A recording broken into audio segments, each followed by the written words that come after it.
2026 मा इन्डिया र श्रीलङ्कामा हुने T20 वर्ल्ड कपको लागि नेपाली क्रिकेट टोली त्यहाँ स्थान पक्का गरिसकेको छ।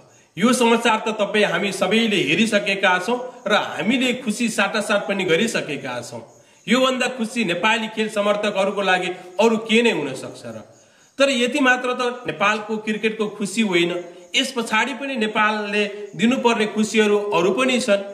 ती के कस्ता खुसीहरू बाँकी छ नेपाली क्रिकेटले हामीलाई दिनको लागि, आजको यस भिडियो अन्तर्गत रहेर हामीले त्यो विषयमा छलफल गर्दैछौं।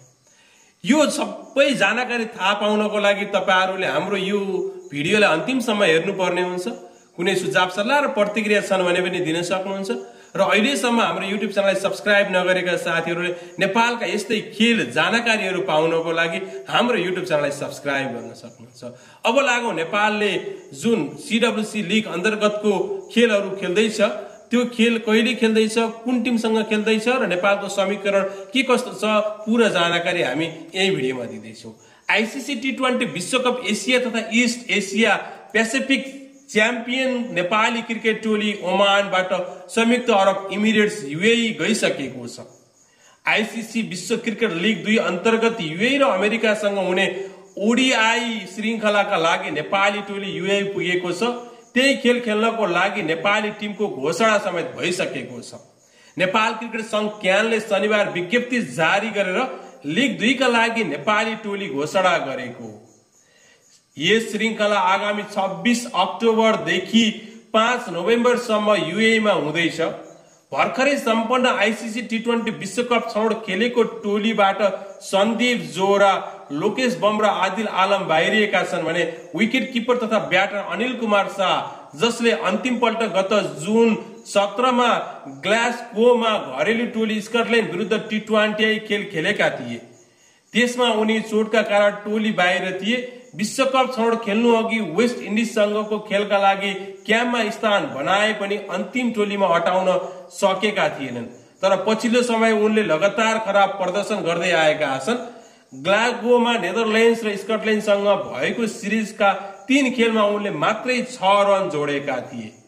अनि अर्का स्थान बनाउन सफल खेलाडी छन् बलर शाह आलम र अनि अर्का छन् भीम सार्की, जसले नेपाली राष्ट्रिय क्रिकेट टोलीमा पुनरागमन गरेका छन्। यो हामी नेपाली क्रिकेट समर्थकहरूको लागि खुसीको कुरा हो।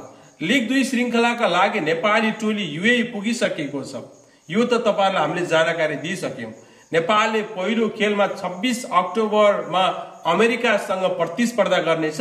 त्यसपछि 30 अक्टोबरमै नेपालले UAE सँग प्रतिस्पर्धा गर्नेछ र 1 नोभेम्बरमा अमेरिका अनि 5 नोभेम्बरमा UAE सँग नै नेपालले खेल्नेछ। यानी कि यसको मतलब सबैले एक अर्कासँग 2-2 पटक खेल्नु पर्ने समीकरण रहेको छ। 8 टोली सम्मिलित लिग 2 मा 20 खेलमा 28 अंक सहित अमेरिका दोस्रो स्थानमा छ। 16 खेल खेलेको नेपाल 12 अंकका साथ 7औं स्थानमा छ र 16 खेल नै खेलेको UAE पुछार यानी कि 6 अंकका साथ अन्तिम 8औं स्थानमा रहेको छ भने 24 खेल खेलेर 30 अंक जोडेको स्कटल्यान्ड भने टेबलको 1 नम्बरमा रहन सफल भएको छ। यसअघि UAE मा वेस्ट इन्डिजसँगको T20 सिरिज खेलेर ओमान गएको नेपाली टिम, जहाँ नेपालले टेस्ट राष्ट्रसँग पहिलो पटक 2-1 ले सिरिज जितेको थियो, त्यही खुसीले गर्दा पनि होला सायद, त्यही मनोबलले गर्दा पनि होला सायद नेपाल सजिलै अपराजित रहँदै 10 अंकका साथ वर्ल्ड कपमा च्याम्पियन भएर वर्ल्ड कपमा स्थान बनाउन सफल भएको छ र T20 विश्वकप अपराजित रहँदै नेपालले शुक्रबार च्याम्पियन बनेको थियो।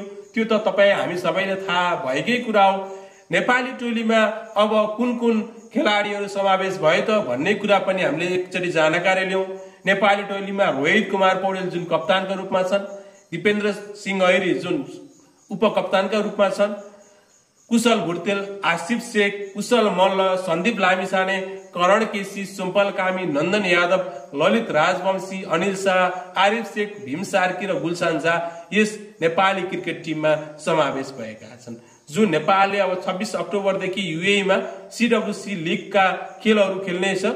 ती खेलमा लगातार नेपालले पुरै खेल जितेमा नेपाल 1 स्थान माथि उक्लिन सक्ने अथवा 2 स्थान माथि उक्लिन सक्ने समीकरण पनि छ र नेपालले बाँकी रहेका खेलहरू सबै जित्दै जाने हो भने नेपाल फेरि CWC को वर्ल्ड कपमा पनि समावेश हुनेछ।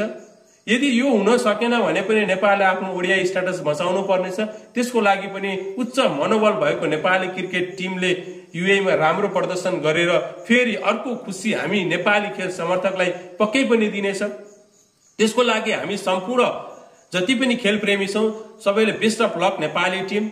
नेपालले अहिलेसम्म हामीलाई जुन खुसी दिएको छ अब त्यो भन्दा पनि ठूलो खुसी फेरि दिनेछ भन्ने हामीले आशा गरेका छौं। हामीले के भन्न सक्छौं भने नेपाली टिमलाई बेस्ट अफ लक, उच्च मनोबलका साथ खेल्नुपर्छ।